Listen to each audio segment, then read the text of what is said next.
The mess hall went silent when Captain Rhea Valk's tray hit the floor. Not because of the noise, though the clatter of metal on tile echoed through the prefab building like a gunshot, but because of what came next. Lieutenant Marcus Cade stood over her, his fists still clenched, knuckles red, breathing hard. She didn't fall. She turned her head back slowly, blood trickling from her temple, and looked at him with eyes that held something darker than anger, something cold. Something that made even the spectators feel like they'd crossed a line they couldn't see. No one moved. No one spoke. Cade's face shifted from rage to confusion to something resembling fear, but by then it was too late. The door at the far end of the hall opened, and three figures stepped inside wearing stars on their shoulders. The base was Kandahar, 2009, deep in the Afghan theater where the air tasted like dust and jet fuel, and the only law that mattered was the chain of command. Rhea had been stationed there for 6 weeks, flying rotations no one wanted, hauling cargo and casualties in a beat-up C-130 that rattled like it had a death wish. She didn't complain. She didn't make friends. She did her job, logged her hours, and avoided the kind of attention that followed women in war zones like a shadow. But Cade had decided she was a problem. Maybe because she outflew him on a supply drop. Maybe because she didn't laugh at his jokes. Maybe because she existed in a space he thought belonged to men. So he made it personal. He spread rumors. He questioned her competence in front of enlisted personnel. And when she ignored him, when she refused to give him the reaction he wanted, he escalated. Now the generals were walking toward them, and the room felt like it was shrinking. Major General Cornelius Hahn was in the center, flanked by Brigadier General Lorna Kadri and Brigadier General Takeshi Sato. They moved with the kind of quiet authority that made colonels nervous and lieutenants invisible. Hahn's eyes swept the room once, cataloging faces, before settling on Cade.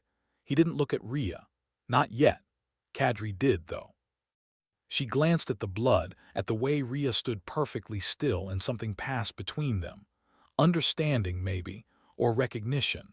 Sato moved to the door and locked it. The click of the bolt echoed louder than the tray had. No one knew why 3 generals had arrived at a forward operating base in the middle of nowhere. No one knew why they'd walked into a mess hall brawl like they'd been waiting for it. But in 72 hours, everyone would know Rhea Valk's name, and they'd know why her call sign was Revenant. The interrogation room smelled like sweat and old coffee, the kind of space designed to make people uncomfortable. Cade sat alone at a metal table, hands shaking, trying to piece together how a split-second decision had turned into this. 2 military police officers stood by the door, arms crossed, faces blank. He'd expected a reprimand, maybe a demotion, not this, not 3 generals, not the lockdown. Outside, the base had gone quiet in a way that felt wrong. No flights, no drills. Just boots on gravel and the low hum of generators. Rhea sat in the medical tent, refusing treatment until the base physician insisted. The cut wasn't deep, but it would scar. She didn't care, she'd had worse. A young medic with corporal stripes cleaned the wound with hands that trembled slightly. "Ma'am, I need to ask. What happened?" Rhea didn't answer. She stared at the canvas wall, watching shadows move outside. She could hear boots, a lot of them, coordinated. The kind of movement that only happened when something classified was in motion. The medic tried again. "Captain," the MP said. Rhea's gaze shifted to her and the medic stopped talking. There was something in that look, not menace, not anger, just a vast, hollow distance like staring into a canyon at dusk. Across the base, in the operations center, Han stood before a wall of monitors displaying live feeds from every corner of Kandahar. He didn't speak. Kadri was on a secure line, her voice low and clipped, issuing orders to personnel who didn't ask questions. Sato reviewed a file 20 pages thick, stamped with classifications that restricted it to eyes-only clearance. The file had Rhea's name on it, and beneath that a designation, Operation GRAYWING. It wasn't a personnel file. It was a mission profile, one that had been dormant for 18 months, one that no lieutenant with a temper should have ever triggered. Kadri hung up and turned to Han. "NSA confirms the intercept. They moved up the timeline." Han nodded once slowly. "How long do we have?" Sato closed the file. 70 hours, maybe less. The room settled into silence. Outside, the sun was setting, casting long shadows across the airfield. The C-130 Rhea had been flying sat on the tarmac, looking like a relic from another war. But inside its belly, hidden beneath cargo netting and crates marked with mundane labels, was equipment that didn't belong to any transport unit. Equipment that hadn't been touched since Rhea arrived. Equipment she'd been guarding without anyone knowing she was guarding it. Cade didn't understand yet. He thought he'd hit a pilot. He didn't know he'd struck a weapon. The base loudspeakers crackled to life just after nightfall. All personnel, stand by for priority briefing. Report to designated assembly areas. This is not a drill. Soldiers emerged from tents and barracks, confused, some still buckling gear. The order was irregular.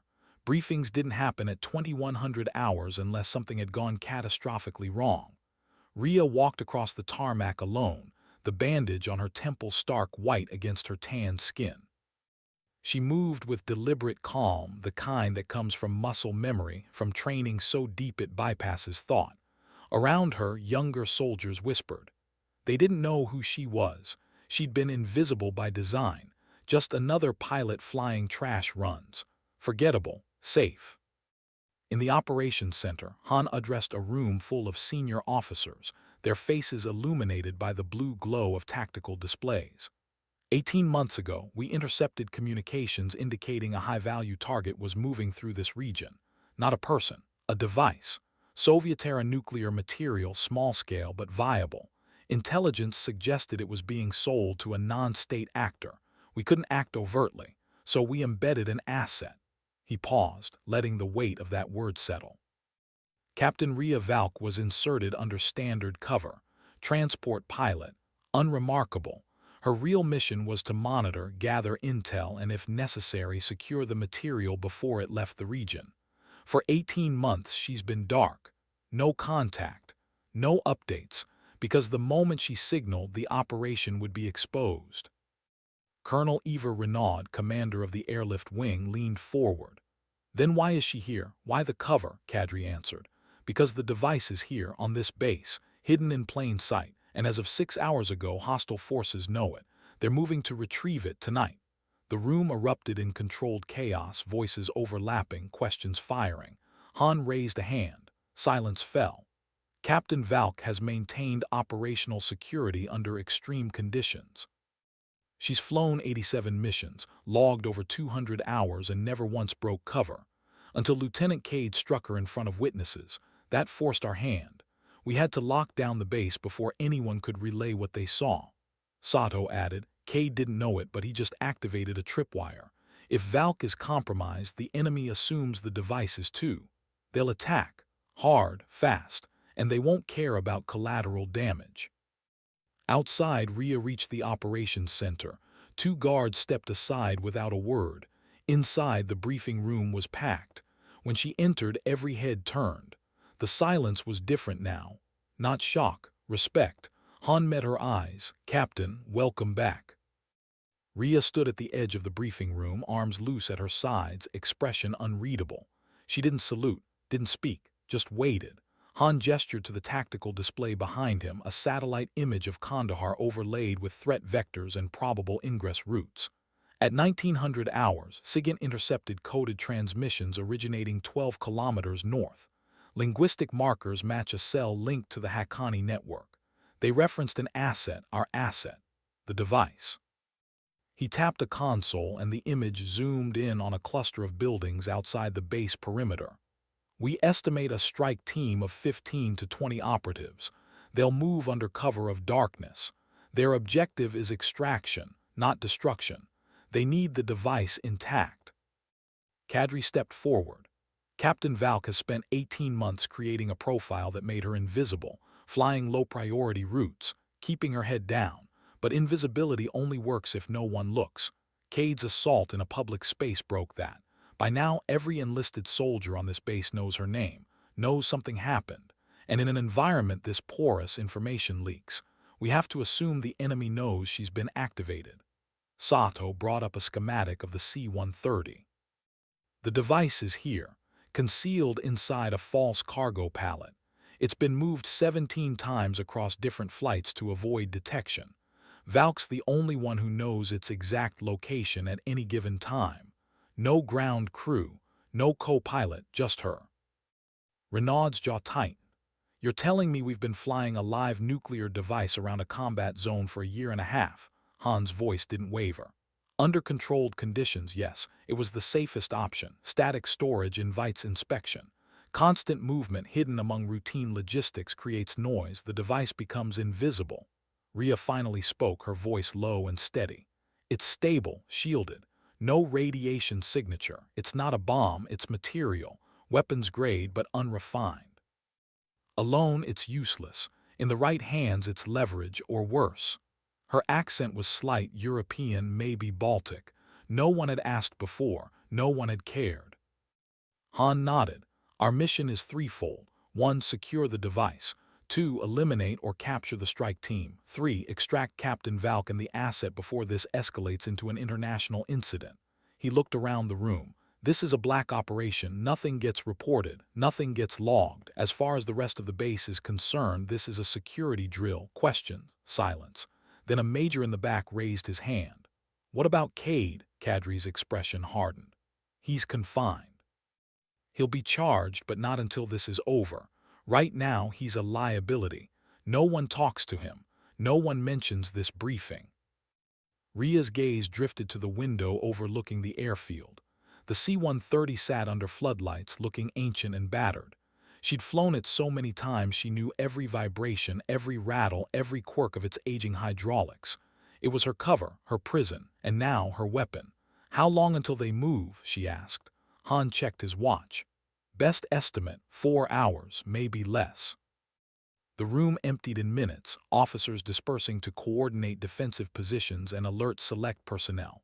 Rhea remained standing alone before the tactical display. Kadri approached, her voice softer now, almost conversational.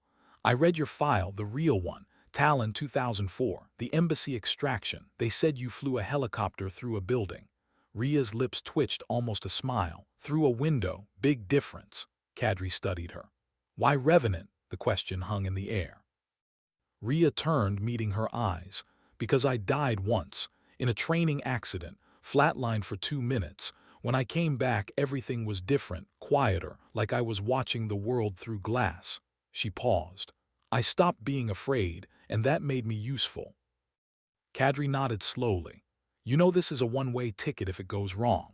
Rhea's smile faded. It's been a one-way ticket since I landed here. She walked toward the door, then stopped. General, Kay didn't know what he was doing. He's an idiot, but he's not the enemy. Don't let this destroy him more than it already has. Kadri's expression softened. We'll see. Rhea left without another word, stepping into the cold Afghan night. Above, the stars were sharp and unforgiving. Somewhere out there, men with guns and bad intentions were moving toward her, and she was ready. Inside the C-130, Rhea ran her hands over the controls, checking systems that didn't need checking. It was ritual, comfort. The cargo bay behind her was stacked with crates, netting, and equipment that looked like any other supply run. But beneath the third pallet from the rear bulkhead, hidden in a compartment welded into the frame, was a lead-lined case the size of a briefcase. Inside that case was enough enriched uranium to build a dirty bomb or, with the right expertise, something worse. She'd carried it across Afghanistan, Iraq, and Pakistan, flown it over mountains and deserts, slept 10 feet from it in crew quarters, and never once let it out of her sight. The hydraulic ramp whined as it lowered, and Sato stepped inside.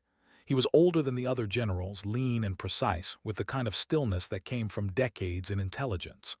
You don't have to do this, he said. Rhea didn't turn around. Yes, I do. He walked closer, stopping a few feet behind her. Cade was a fool, but he exposed a vulnerability. If we extract you now, we can still secure the device. Bring in a specialized team. Do this clean. Rhea shook her head. The moment a team moves that case, it triggers alerts. You know that. The shielding is keyed to biometrics. Mine. If someone else touches it, it sends a signal. That's the failsafe. I'm the only one who can move it without compromise. Sato sighed.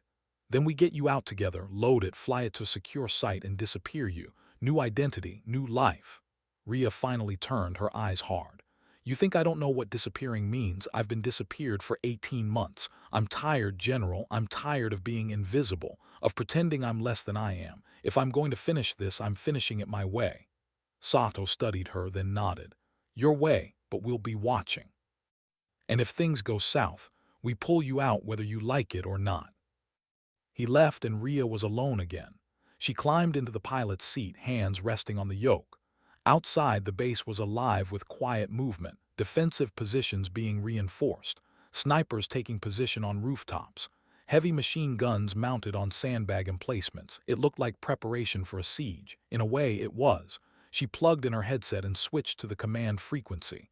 Han's voice crackled through. Revenant, this is actual. Radio check. She keyed the mic.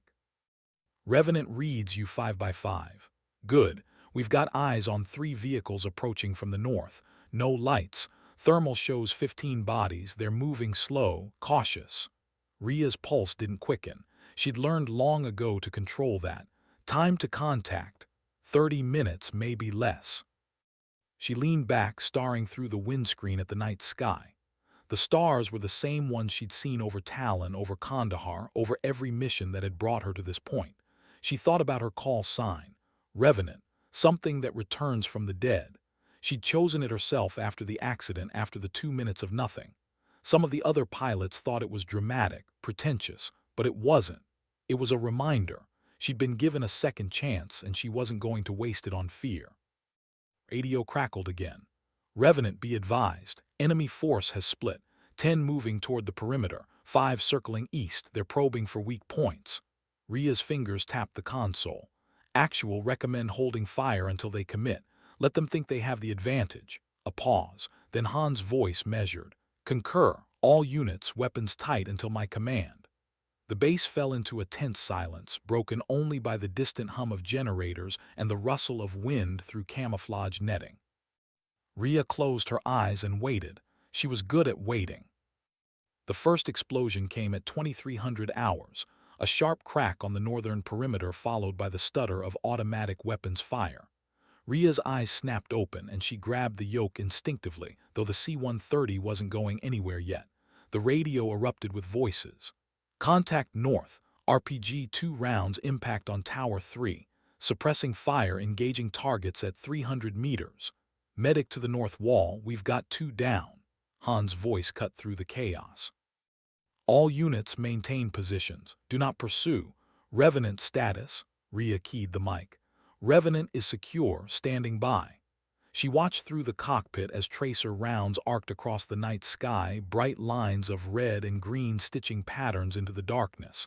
The attack was coordinated, professional, not the usual insurgent assault. Outside, Kadri moved along the defensive line, her sidearm drawn but lowered. She stopped beside a young sergeant crouched behind a barrier, his rifle trained on the darkness beyond the wire. How many? She asked. The sergeant didn't take his eyes off his sector.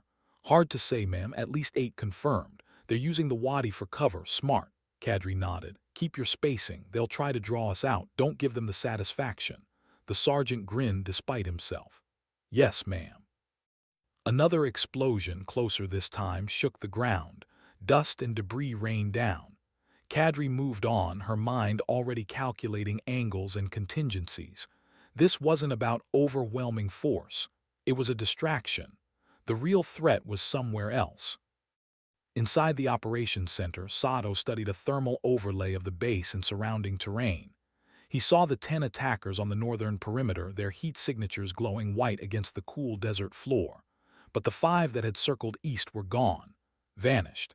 He leaned closer, adjusting filters, scanning frequencies. Nothing. Where are you? He muttered. A junior officer approached. Sir, we've lost contact with Patrol Delta. They were covering the eastern fuel depot. Sato's jaw tightened. Send a team. Now, but he already knew it was too late. The 5 were inside. Rhea heard the secondary explosion before the radio confirmed it. A deep, rolling boom from the far side of the base, followed by a pillar of flame that climbed into the night sky. The fuel depot. Revenant, be advised, we have a breach on the east side. 5 hostiles confirmed inside the perimeter. They're moving toward your position. Ria's hands moved with practiced efficiency, flipping switches, prepping the engines. Actual, requesting permission to start engines and reposition. Han's response was immediate. Negative, hold position. We're sending a security detail to you. ETA 2 minutes. Ria's eyes flicked to the cargo bay behind her. 2 minutes might be too long. She unbuckled and moved into the cargo area, pulling a sidearm from a concealed panel beneath the cockpit bulkhead. It was a Sig Sauer P-226, well-worn and perfectly maintained. She checked the mag, chambered around, and moved to the ramp. The hydraulics hissed as she lowered it halfway, giving her a view of the tarmac. Shadows moved in the distance, lit intermittently by muzzle flashes and the orange glow of burning fuel. Then she saw them. 5 figures moving fast and low, weaving between aircraft and cargo containers. They were dressed in civilian clothes, but their movement was military, precise, coordinated. They knew where they were going. Ria raised the pistol, sighting on the lead figure, but held her fire. Engaging now would reveal her position and waste the element of surprise. Instead, she keyed her radio. Actual, I have eyes on 5 hostiles, 200 meters southeast. They're heading straight for me. Han's voice was tense. Security detail is 1 minute out. Can you hold? Ria's smile was cold. I can hold. She stepped back into the shadows of the cargo bay, positioning herself behind a stack of crates with a clear line of sight to the ramp. The pistol felt light in her hands, familiar. She controlled her breathing, slowing her heart rate, letting the adrenaline sharpen her focus without overwhelming it. Outside, the shadows grew closer. The first hostile reached the base of the ramp and paused, signaling to the others. They fanned out, covering angles, moving with the kind of discipline that told Ria they were ex-military. Maybe Russian, maybe Chechen, it didn't matter. They were between her and the device, and that made them dead men. The lead figure stepped onto the ramp, rifle raised, scanning the cargo bay. Ria let him come. 2 steps. 3. Then she fired. The suppressed pistol coughed twice, and the man dropped, his rifle clattering against the metal ramp. The others reacted instantly, diving for cover, returning fire. Rounds sparked off the C-130's hull, punching through thin aluminum. Ria didn't flinch. She shifted position, firing again, dropping a second target. The remaining 3 spread out, trying to flank her, but they didn't know the layout of the plane. She did. Ria moved through the cargo bay like a ghost, using crates and netting for cover, firing from unexpected angles. One hostile tried to circle around the starboard side. She shot him through a gap in the cargo netting. Another climbed onto the wing, trying to gain elevation. She put 2 rounds through the cockpit window and he fell, landing hard on the tarmac below. The last one was smart.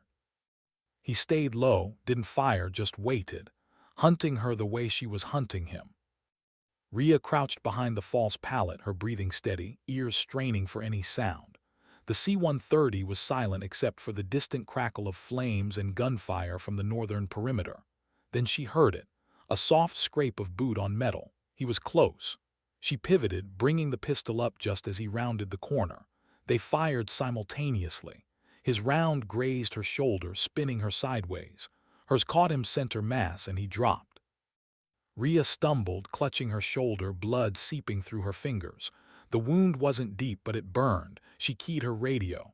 Actual, 5 hostiles down. I'm hit, but mobile. Han's voice was tight. Security detail is on site. Hold position. Ria looked at the bodies scattered around the C-130. Position held. The security detail arrived in a storm of boots and barked orders, spreading out around the C-130, securing the perimeter. A medic rushed up the ramp, med kit in hand, but Ria waved him off. It's a graze. I'm fine. The medic didn't argue. He'd seen enough wounded soldiers to know when someone was running on adrenaline and training. He slapped a pressure bandage on her shoulder and moved on. Han appeared at the base of the ramp, flanked by 2 MPs. He looked at the bodies, then at Ria. 5 on 1, not bad. Ria holstered her pistol. They weren't expecting resistance, tactical error. Han climbed into the cargo bay, stepping carefully around the blood pooling on the metal floor. The attack on the north was a diversion. They wanted you isolated. Ria nodded. Did it work? Han's expression was grim. Almost. Kadri's voice crackled over the radio. Actual, this is Kadri. Northern perimeter is secure. 10 hostiles down, 2 captured. No further movement on thermal. Han keyed his mic. Copy, consolidate defenses and sweep for stragglers. I want every inch of this base locked down. He turned back to Rhea. We got lucky. If they'd brought more, Rhea interrupted. They didn't need more. 5 was enough if I'd been unprepared, but I wasn't. Han studied her, seeing the blood on her shoulder, the bodies at her feet, the cold calculation in her eyes. No, you weren't. Sato joined them, his face drawn. We've got a problem. One of the captured hostiles had a sat phone. He made a call before we took him down. Short burst transmission. Encrypted. Han's jaw tightened. Do we know what he said? Sato shook his head.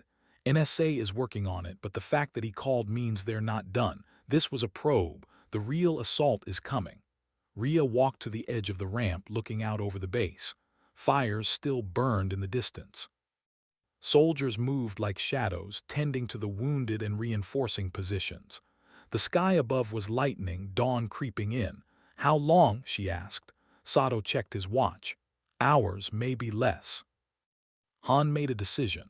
We can't stay here. The base is compromised. They know the device is here. They know we're ready. Next time they'll bring everything they have. He looked at Rhea. You need to fly that bird out of here, now. Rhea turned to face him. Where? Han pulled a map from his jacket, spreading it across a crate.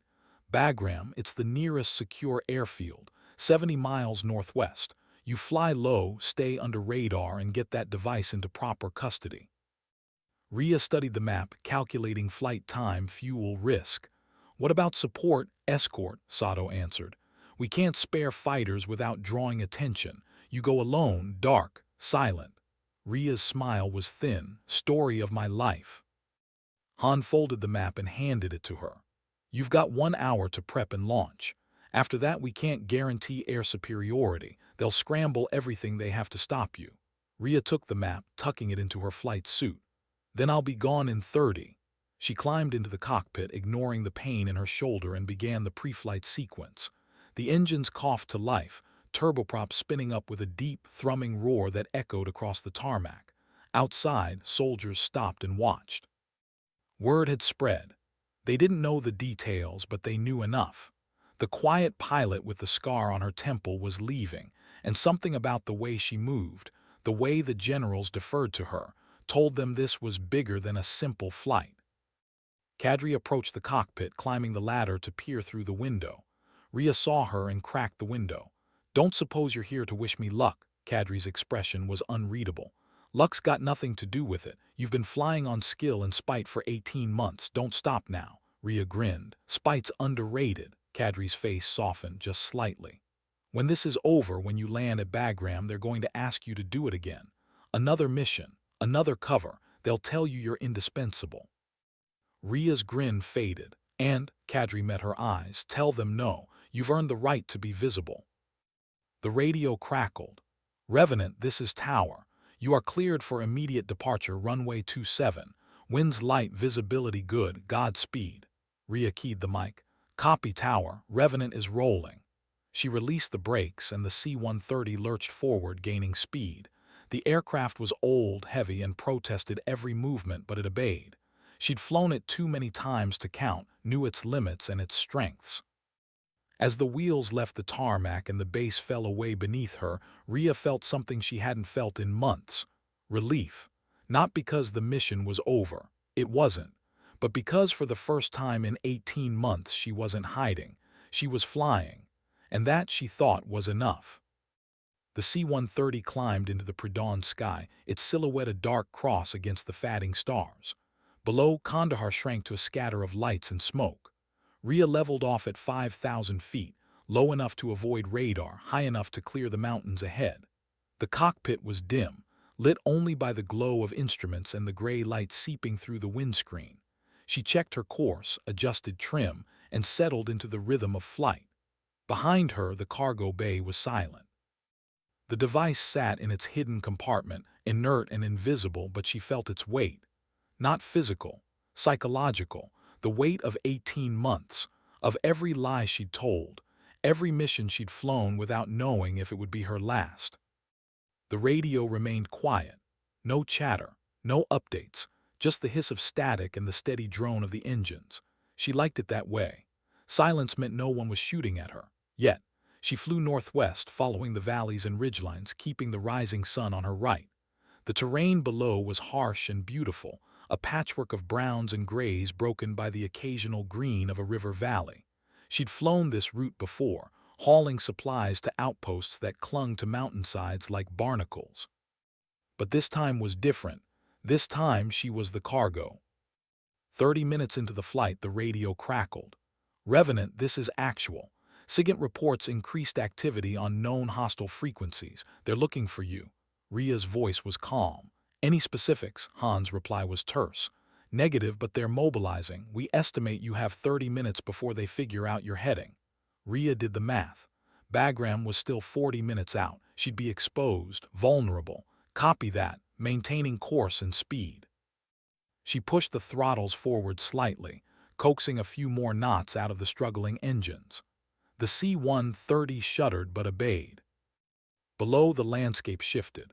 The valleys widened and the mountains gave way to rolling hills. Ria scanned the horizon looking for threats, a glint of metal, a contrail, anything that didn't belong. The sky remained empty, for now. She thought about Cade sitting in a cell somewhere, probably still confused about how a punch had turned into an international incident. She didn't hate him. Hate required energy she didn't have.